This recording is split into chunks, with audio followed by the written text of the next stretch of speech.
that, let's get you up to the T-Dot, Toronto, Canada. We welcome in our commentators, Brandon Guyton and Charles Davis. All right, we appreciate it, Larry. It's our exclusive coverage of the National Football League on Thunderbirds. Alongside Charles Davis, I'm Brandon Guyton. And, Charles, we look at this Toronto Ball Club as they interplay here. They come in off a loss last time out, but they've been playing better than 500 ball the last couple months. 5 wins in their last 8 games. Meanwhile, for the visiting Columbus Club, they have certainly got it rolling of late. Winners of 6 in a row. And it's simple. The more you win in the regular season, the more likely you play at home in the postseason, and that can take you deep into January.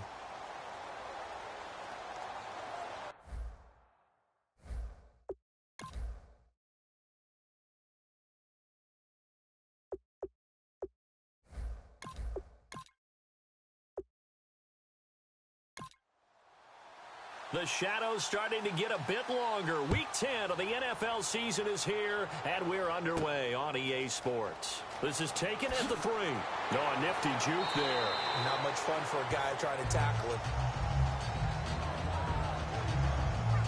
So out comes this offense to take over for the first time. And a look at a guy, definitely got a little razzle-dazzle to him. Can do it with his arm or his legs. Their mobile QB.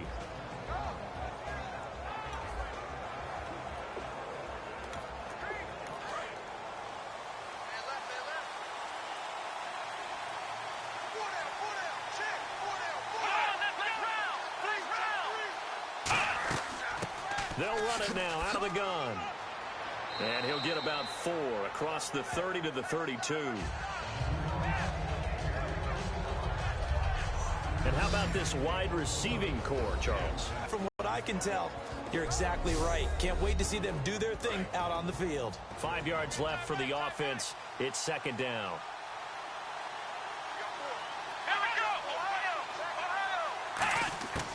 Out of the gun, they'll look to throw.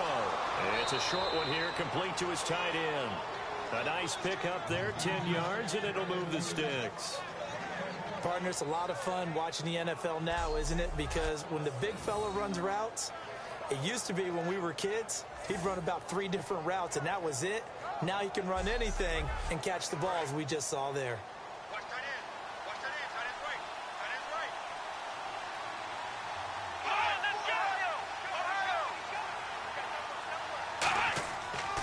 Now a handoff here to his running back. And give him about 5 as he gets this up to the 48-yard line. Some runs are blocked so well, you almost forget that someone has to carry the ball to gain the yardage. The leverage by the offensive line to create space up front, really well done.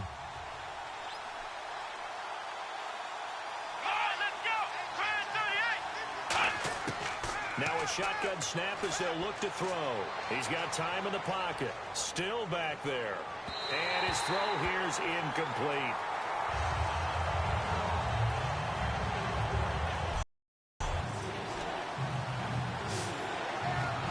An extra defensive back in the game now here for 3rd and 4. They'll drop the throw. And this time he's got the hook up. It's complete.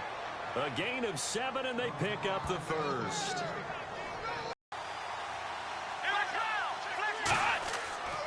And they'll go ground game here with a tailback. And they'll bring him down after just a short pickup. Just a yard on the pickup there, and it'll bring up a 2nd and 9. A 1-yard gain could look like a disaster, but it all depends on how the game is going. Is it a series of 1-yard gains running the ball? If that's the case, you might have to start thinking about throwing it a little bit more.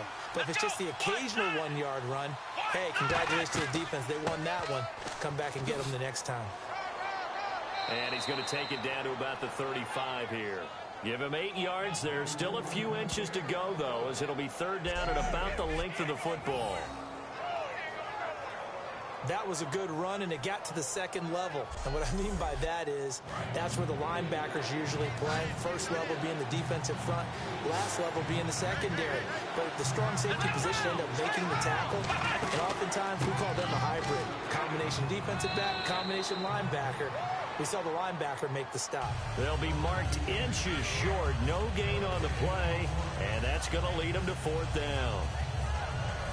On every snap, a defense is trying to establish who they are, but on 3rd and short, that's really when you put it out there and tell people who you are, and that's exactly what they did. For the offense, they're looking at their offensive line and saying, guys, where are you? We need you on those plays.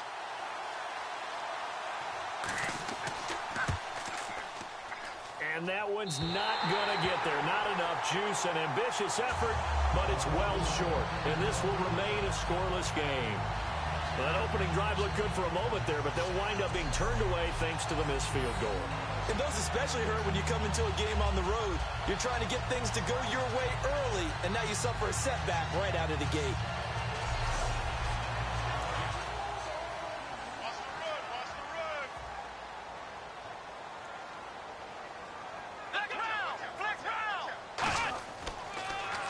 Now they'll run it on the toss. And he's able to take it across midfield before going out of bounds.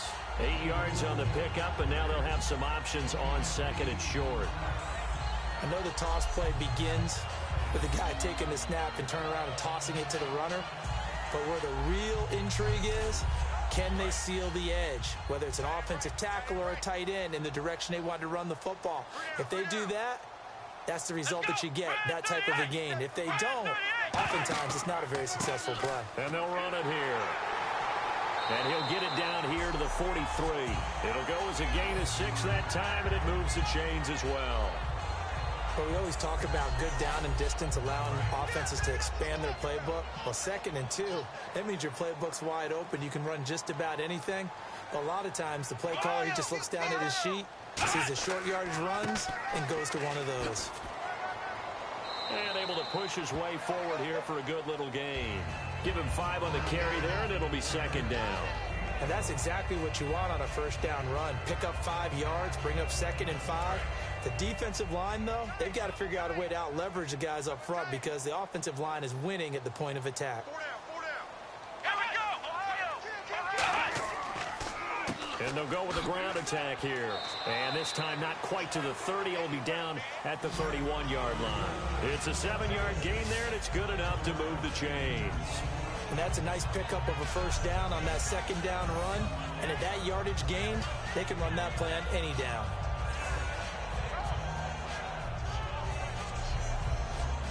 Fresh set of downs here.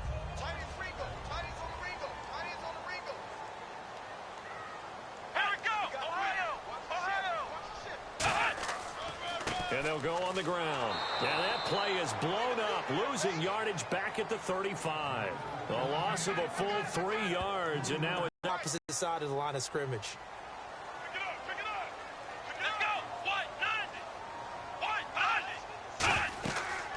They'll run it now out of the gun.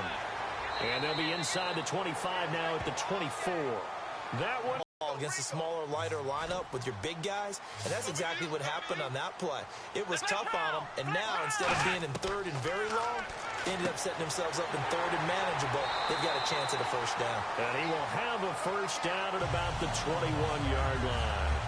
And fits the exact right word. Over the middle, there's almost always traffic, so anytime you're a receiver in that area, you're not just focused on catching the football. You're wondering where the collision's going to come from, right? Because there's almost always someone there able to concentrate, catch it, and even added a little extra at the end with a short run. It's a good gain of 11, sets him up 1st and goal. You don't have to be a finished product to show some pretty good glimpses of what could be in this league, and we just saw an example of it on that nice run there. When I looked at him coming out of college, I saw a guy with raw, terrific ability. I couldn't wait to see how it was going to be harnessed and polished up in the NFL. In fact, some people thought he could play a little slot receiver as well as run the football. This guy has the ability to be a big-time player with more seasoning. This will be caught at about